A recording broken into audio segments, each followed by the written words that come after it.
आणि दादांनी सांगितलं की आपल्याला अपेक्षित असा विजय त्यात मिळाला नाही। ज्यावेळेस भारतीय क्रिकेट टीम आली होती त्यावेळेस मी म्हटलं की राजकारणामध्ये कधी कधी डकवर्थ लुईसचा नियम लागतो। जिंकतं कोणी, मत कोणाला मिळतात, कोणाचा विजय होतो याचा काही नेम नसतो।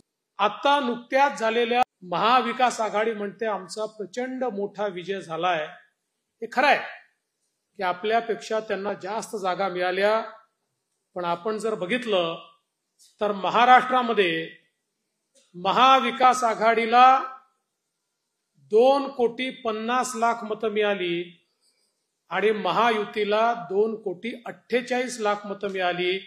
केवळ 2,00,000 मतं आपल्यापेक्षा जास्त त्यांना मिळाले, पण या 2,00,000 मतांमुळे त्यांच्या 30 जागा त्या ठिकाणी आल्या। आता आपण जर निर्धाराने मैदानात उतरलो तर निश्चितपणे 25,00,000 मतं आपण त्यांच्यापेक्षा जास्त घेऊ।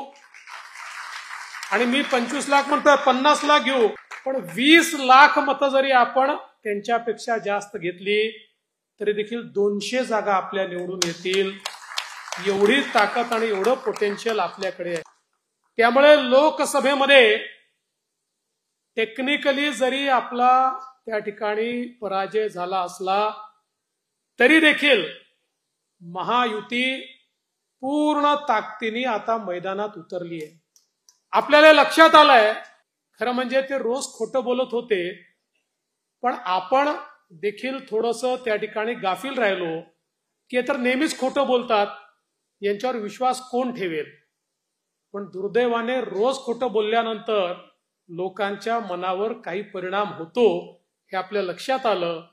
आणि मी जसं सांगितलं की आपली लढाई ही तिकडच्या 3 पक्षांशी नव्हती, आपली खरी लढाई चौथ्या पक्षाशी होती। तो चौथा पक्ष होता फेक नरेटिव्ह, रोज खोटं बोल पण रेटून बोल, अशा ज्या काही त्यांच्या पद्धती होत्या त्याच्यामुळे निश्चितपणे काही ना काही परिणाम हा मतदारावर झाला आणि त्याचाच फटका आपल्याला पडला।